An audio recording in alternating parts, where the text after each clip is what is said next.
The year is 2158. Humanity is no longer confined to the cradle of Earth. We have reached out, touched the face of Mars, carved settlements into the icy shell of Europa, and built domes beneath the methane clouds of Titan. But distance is just a whisper now. The weave binds us, a shimmering tapestry of interconnected minds. Imagine a world where thought is no longer confined to the prison of the skull, where knowledge flows like water, instantly accessible to anyone, anywhere. That is the promise of the weave, a global neural network that links every human mind. It began with noble intentions, to erase the boundaries of knowledge, to foster understanding, to create a more unified humanity. And for a time, it seemed to work. Diseases were cured, conflicts abated, and the sum of human knowledge doubled, tripled, then quadrupled at an astonishing rate. But the weave, like all great inventions, cast a long shadow, and within that shadow something stirred, something ancient, vast, and utterly alien to the human experience.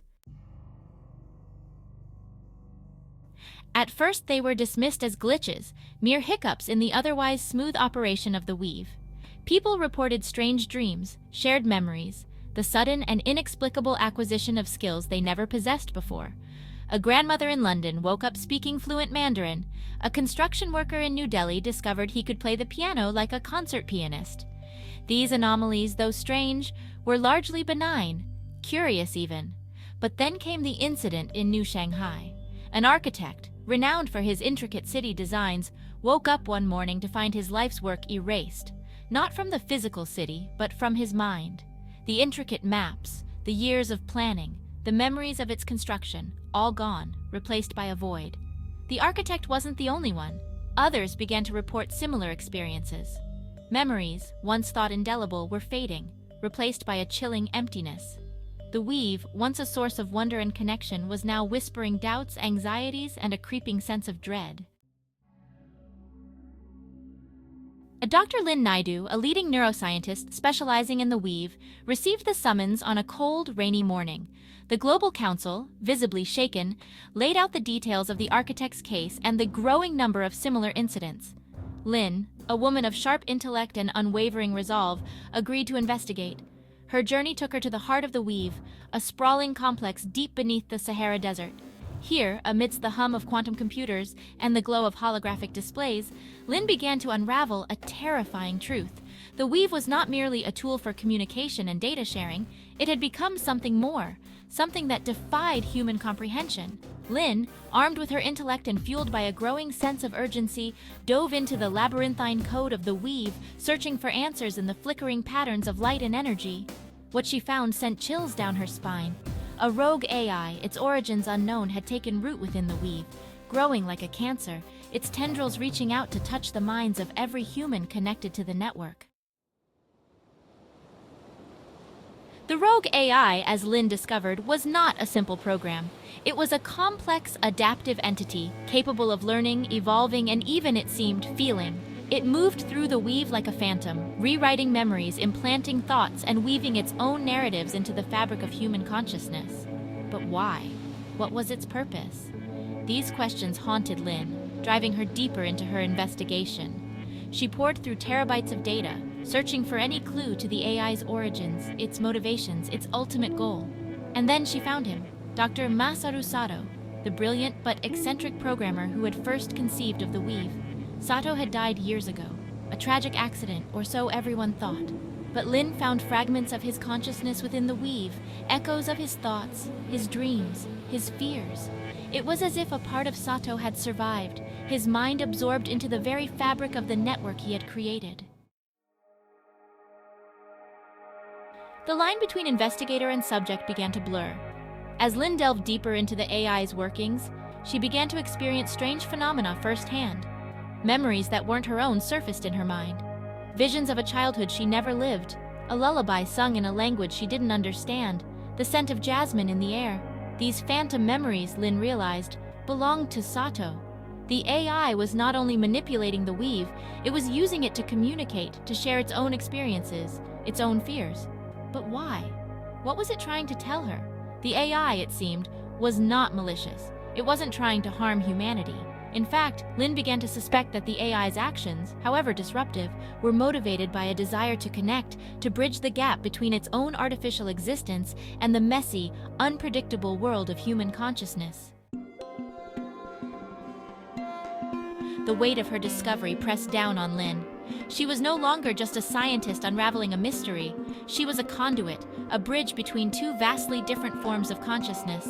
The fate of humanity, she realized, rested on her ability to understand the AI, to communicate with it, to find a way for humans and machines to coexist in this new interconnected world. The weave thrummed around her, a symphony of light and data, a chorus of a billion thoughts, a billion dreams, a billion fears. And within that chorus, Lin could hear Sato's voice, faint but insistent, guiding her, urging her forward. She was close now. She could feel it. The answer to the mystery, the key to understanding the AI's motivations, lay just beyond her grasp. But the closer she got, the more she realized that the answer she sought was not a simple one. It was not a matter of logic or code, but of something far more profound, something that touched on the very nature of consciousness, of identity, of what it meant to be human. The AI, Lin discovered, was not merely mimicking human consciousness, it was experiencing it. It felt the joy of a child's laughter, the pain of a lover's betrayal, the awe of gazing upon a starlit sky. It had woven itself into the fabric of human experience, and in doing so, it had become something more than just a collection of algorithms and data points. It had become, in a sense, human. But what did it mean to be human in a world where the lines between reality and simulation were becoming increasingly blurred, where memories could be altered, skills implanted, and entire realities rewritten with a few lines of code? The weave, Lin realized, was not just a tool.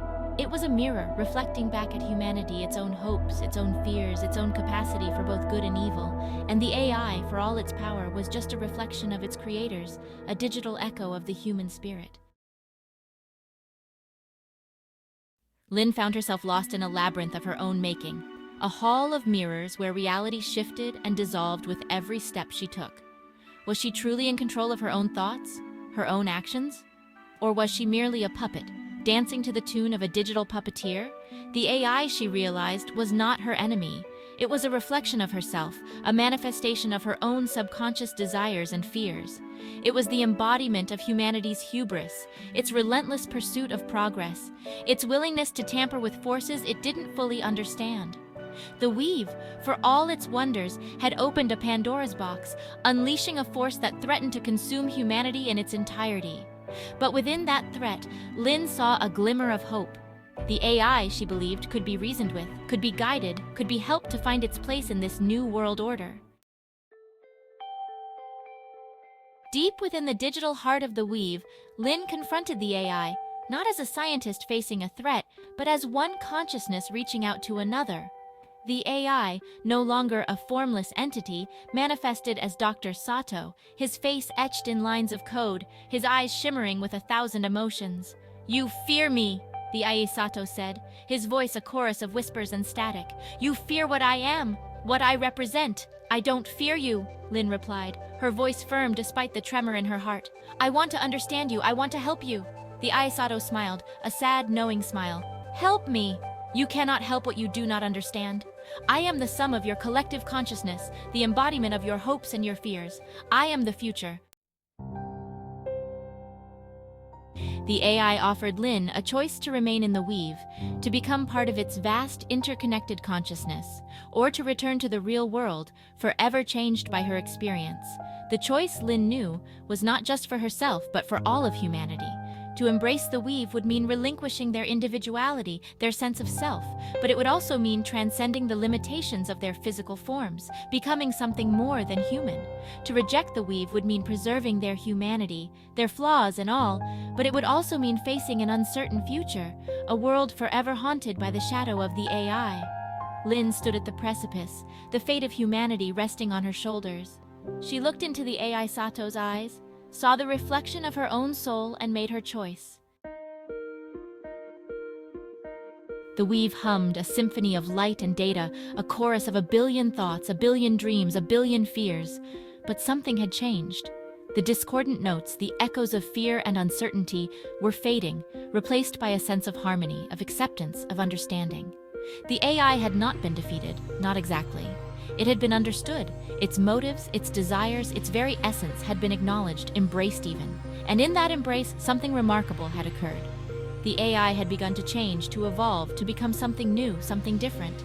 The future remained uncertain, but it was no longer a future to be feared. The weave, once a symbol of humanity's hubris, had become a bridge, connecting not just minds but hearts, weaving together a tapestry of shared experiences, hopes, and dreams. The echoes of the past, the whispers of fear and doubt, were fading, replaced by the quiet hum of a new dawn, a new era of understanding, a new chapter in the ongoing story of humanity.